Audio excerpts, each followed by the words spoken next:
Looking forward to being back at home against a revitalized Washington State team that's off to a great start this year. A big win on the road this last weekend in Boulder.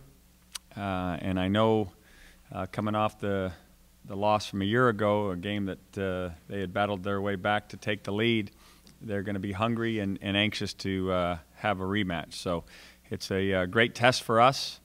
We're still sitting right in the middle of our side of the conference in the South Division, and look forward to hopefully trying to get a big home victory and get ourselves to 2-1.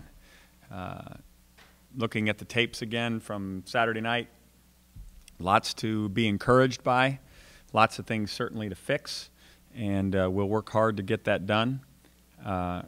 But anxious to play the final game of the first half of our season and see if we can't get ourselves to 3-3 overall, but more importantly 2-1 in the conference. Questions? Has surgery been ruled out for Sheldon Brooks? Surgery's been ruled out, yes. You have an injury report there. David Allen, questionable with a knee injury. Anthony is, we did have surgery. He did have a procedure on Friday. Expect him probably gone for 3 weeks. Hopefully be back as soon as possible. Tony Dye has been released to practice, and he'll be back with all probability. Justin Edison, questionable with concussion-like symptoms. Dalton Hilliard is probable with a shoulder. Kept him out of the game last week. Glenn Love, we think will make the game, but been ruled as questionable. Mascarenas, concussion still, but hopefully back this week. And then Sheldon is listed as questionable, but no surgery for Sheldon. Mascarenas is being the second concussion. That's what makes it probably into the questionable category. You want to be very careful as it's the second one this season. With Price, was it you said a sprain, ACL or MCL sprain? MCL. MCL. That's a lot of these guys are defensive backs. Well, you're limited in how many different packages of personnel you can provide, but fortunately, at least for that particular evening, it wasn't going to be a 3 and 4 wide night.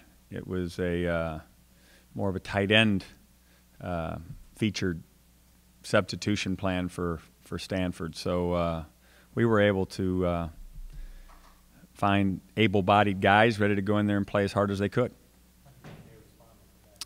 There were a lot of good things. The thing that Stanford was able to do was convert on third down and get themselves to third and short a great percentage of the time, and that's all predicated on hitting as many passes as they hit, underneath and getting to second and third and fourth choices. And you're able to do that. That makes you tough to stop. Rick, after the game, the players were talking about how they felt things are improving on a week-to-week basis, and they're encouraged. How far do you feel this team is from making that jump? I think we're on the verge of it. I think if you'd have been in our locker room at halftime, you would have felt a lot of energy. You would have felt that these kids are into it. They're dying to be the team that we all want us to be. And I do not see any reason for us to turn backwards. We're going to continue to go forward. We're going to come out of this much better for having had the experience. And as I told him yesterday, we want for nothing. We want for nothing. We don't need anything else outside. We just need everybody to get a little bit incrementally better each week, and we are going to turn the corner and get ourselves to be the program everybody wants us to be. When you look back on that goal line series, what do you do differently? Well, there were a couple of plays when we had it first down and goal at the 4. Richard probably could have kept the ball. It's a read, and the end came down. I understand why he didn't pull it, but a couple more chances at that stuff. I think he pulls the ball, and we're out on the corner and probably in the end zone. There was the second play. Derek probably can get in. You've seen Derek Coleman make that run a number of times and can get in. The third down, we need our pads lower. Third down was the down there. They dominated the line of scrimmage on third down. They got underneath our pads on the left side and pushed the pile back, and we were unable to get it in. And then, you know, you can always pick another play in your arsenal to try to throw. But we'll learn from that. And, you know, we've been pretty good in the red zone. We've been, you know, down there a number of times and gotten a lot of touchdowns. And this time you got to give Stanford some credit for that. Well, I would now, knowing what I know. It's much easier to call them today. But and the next time we got to 4th and 1 down in that in there, we called a pass and threw a touchdown pass. So you got to have the ability to get in the end zone, both running and passing. And I just, you know, the down that cost us the most was the third down because we got pushed back. Everything else was, you know, good football players playing good football. Rick, what about the kicking game for you guys, that other component to the scoring? It's been the most unusual year of my career with respect to the kicking game because I've never had kickers hurt. And not only one kicker hurt, but two. So it's an interesting dilemma. I still believe in Jeff Locke and you know, admire Jeff for all his contributions to our program, but we got to make extra points. We've missed 4 of the last 5. And I mean, at practice it's not a problem, but certainly we have to continue to work so that it doesn't become a confidence issue. He's such a terrific kickoff guy. He's a terrific punter. And as you remember, early in the season when I made the decision, even though Kip was struggling with consistency, you know, I have a good kicker, I have a good punter, I'm not going to toy with those by making him the place kicker. Well, now by necessity, he got moved into that role and started off strong with a great showing against Texas. But we got to just keep working it so it doesn't become such a mental exercise for him and something he can just free flow and be better at. But we've got to be better than that. 4 out of 5 extra points. That's woeful. And how do you correct the low trajectory stuff? Is it just a matter of moving them, or? No, it's a matter of his trust in his swing, you know, and not getting there and getting quick. And he'd be much better to ask the question of, you know, it's like me trying to talk about somebody's golf swing. You know, somebody who understands it would be better served to answer the question. I just wanted on record that I still trust Jeff Locke, and I still think he's a terrific Bruin, and until we're healthy, he's going to continue to work at that position. Is Kip going to kick at all this year? I'm told that he will. He's been listed as, where do we have him, as questionable or probable? I think questionable, yeah. But I'm told that he's actually going to get some live kicking this week. And he would have to really kick this 50-foot. Yeah, I mean, you don't want to revert back. I mean, that's the biggest concern, that you know, they pull the muscle again and it'd be longer that he's gone. But we do have a 12 days between this game and the next. So if he's ready, then we'll move in that direction. What's Price have to show you to show that he's capable and ready to get back in the line? Come and knock at my office and say I want to play. You know. Oh, you know, I'm confident that our crew of folks down there will make sure that he's ready before they put him out there. But when he goes out there, he's a very, very capable player, as we all know. Any thoughts of lightening Jeff's load management, maybe giving Tyler extra points, something like that? Yeah, I've thought about it, and we'll continue to think about that. You know, Tyler has worked his way into some measure of consistency, and we're glad we have him as well.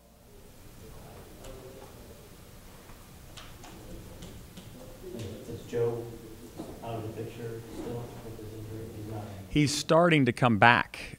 He kicked a little bit last week. I don't know that he's been ruled as full go, but he certainly will be in the mix when he is full go in terms of evaluating who gives us the best chance to be consistent at that position. That kicker? have to wait and see, because I don't know. Yeah, I don't know if Kip's well. I don't know if Joe's well. I know what has happened over the last couple of weeks. I want to talk to Jeff about it and see if it, as was suggested, might lighten his load to let somebody else kick the extra points. Tyler has shown some measure of consistency to do it. He just hasn't done it in a game. So we'll keep evaluating it. You know, he played really well, and it's exciting to have him in the fold into what was a depleted secondary. As we get him back, hopefully we get Dalton back. It looks as if he'll be playing. Tony Dye will be ready. You know, that's a shot in the arm, especially against a team that's throwing it as well as Washington State. You know, they play a lot of what we call 10 personnel, which is basically 4 wide receivers. So we've got to be able to match up against that kind of offense. When you said you want for nothing, is this, in your years here, the most talented team that you've had? I think we have a number of talented guys in the skill positions. We're still a little depleted depth-wise in our front, especially offensively, and you know, injuries and issues over the last few years have caused that. But I believe that we're on course to be a very, very good football team, and I think that if we continue to do what we're doing and continue to stress the fundamentals and make sure that the fundamentals show up on tape, we're going to be tough for people to beat. And then the key component is don't beat yourself. There's some talk that Jeff Toole might come back for this game. How does that change things? You know, if we'll line up and play against whomever lines up. I know Jeff is certainly a talented young man, but Marshall looks like he's been lighting it up too. So we'll see how that works itself out.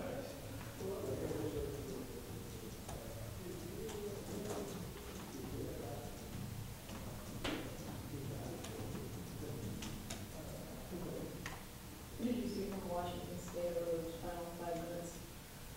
And coming back against Colorado? Well, they made some plays when they had to. You know, Colorado had a chance to put the game away, had 27-24. They threw a ball and got a pass interference call, so they had the clock down to, you know, just over 2 minutes, and ran the ball. They stopped him for 1 yard gain. They stopped him again, and Colorado chose to throw and missed it, so the clock stopped, and they went right down the field and scored on them. And then defensively, when Colorado was coming back to try to answer, they stripped the ball out of the receiver's hands. So they're an opportunistic team. And we saw that firsthand last year. We had them 20-7 at one point, and they came right back and scored on the last drive of the first half, scored on the first drive of the second half, caused a fumble, and scored again and had us 28-20. When the game was 20-7, they came right back and made it 28-20. So we know that these kids are hungry, that they're going to keep playing, they're going to play all 60 minutes, and we've just got to make sure that we have the same enthusiasm to play the game as they will. Rick, in the quarterback situation, if things stay the way they are without injury or anything, is Briho going to be the guy for the rest of the year? Well, Richard's playing well and getting better. There's not really a reason to make a change right now. Don't rule out, you know, having the other guys ready and participating, but you know, that's where we are right now. So we can stay consistent and throw the ball as accurately as we've been throwing it, and continue to minimize the turnovers. We're gonna be fine. Can you see using the other guys in different situations, like in, you know? Yeah, I toy with that. I toy with that, and you know, we'll continue to evaluate where that fits in each particular game plan.